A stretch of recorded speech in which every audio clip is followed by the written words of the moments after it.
ఏమండి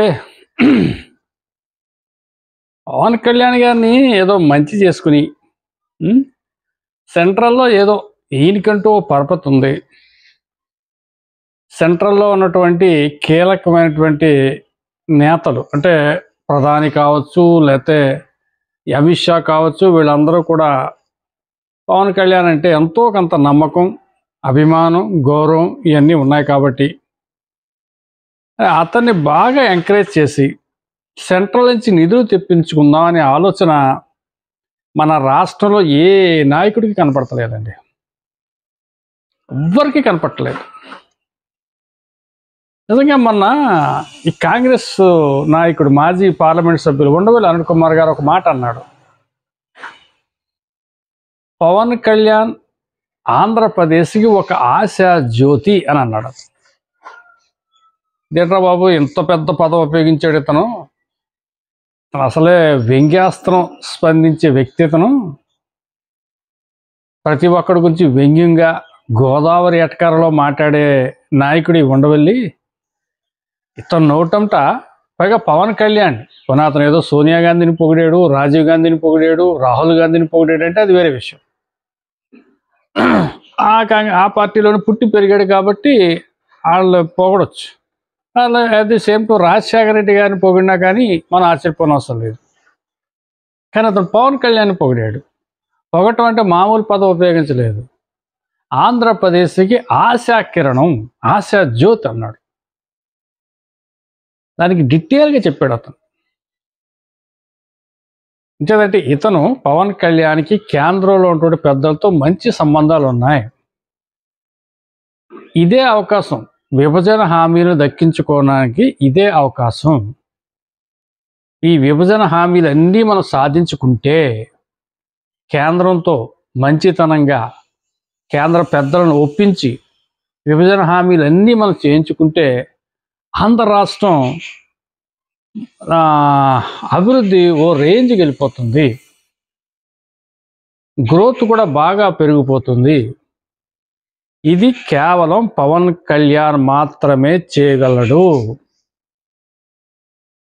దీనికి అతనే సరైనోడు, అతని మాటే కేంద్రంలో పెద్దలు వింటారు అని చెప్పేసి అతను చాలా క్లియర్గా చెప్పాడు. అంతదాకా ఎందుకండి, మొన్న ఢిల్లీ ముఖ్యమంత్రి ప్రమాణ స్వీకారానికి పవన్ కళ్యాణ్ గారు వెళ్ళినప్పుడు మోడీ గారు పవన్ కళ్యాణ్ గారితో చాలా సన్నిహితంగా మెలిగాడు. ఎంత సన్నిహితం అంటే కుటుంబ సభ్యుడు మాదిరిగా. అండ్ మీరు హిమాలయానికి వెళ్ళిపోదాం అనుకున్నారని ఒక జోక్ కూడా వేసాడు ఇతను. అంటే జోక్ ఎందుకు వేసాడంటే అతను అబ్జర్వ్ చేస్తున్నాడు. ఇతర సనాతన ధర్మం కావచ్చు, హిందూ ధర్మ పరిరక్షణ కోసం చేస్తున్న కార్యక్రమాలు కావచ్చు, ఇతరులో ఉన్న ఆధ్యాత్మిక చింతన కావచ్చు, ఇవన్నీ కూడా అతను చాలా డీప్గా అబ్జర్వ్ చేస్తున్నాడు. ప్రధాని, మీకు చాలా క్లియర్గా చెప్తున్నాను, భారతదేశ ప్రధాని మన రాష్ట్ర ఉప ముఖ్యమంత్రి యాక్టివిటీస్ని చాలా ఆసక్తిగా అతను గమనిస్తున్నాడు. అంటే ఇది ఎంత గొప్ప విషయం అండి. ఆంధ్రప్రదేశ్కే ఒక గర్వకారణం ఇది.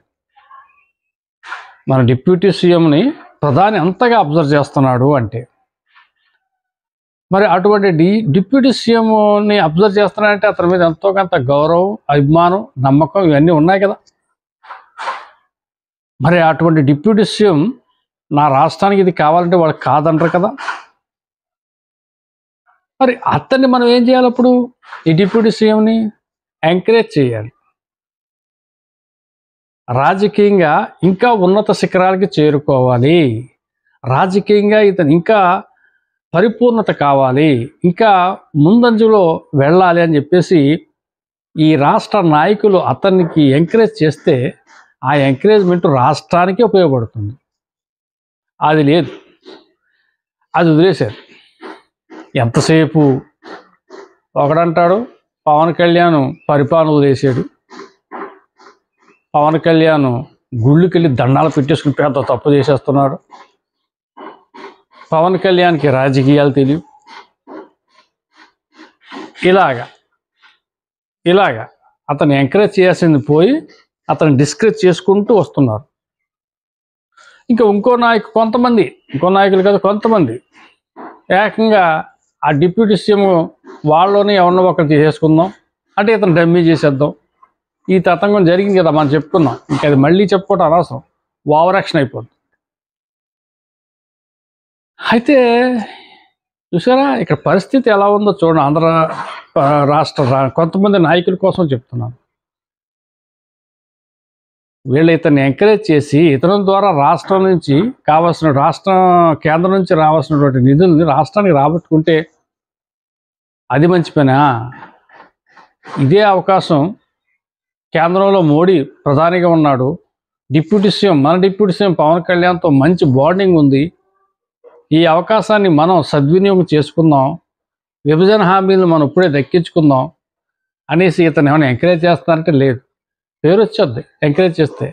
పవన్ కళ్యాణ్ సెంట్రల్లో మాట్లాడి మోడీతో మాట్లాడి విభజన హామీలన్నీ సాధించేసుకుంటే రేపొద్దున పవన్ కళ్యాణ్ ఎవర్ గ్రీన్ రాజకీయ నాయకుడు అయిపోతాడు. 2029లో జనసేన అతిపెద్ద పార్టీ అయిపోద్ది.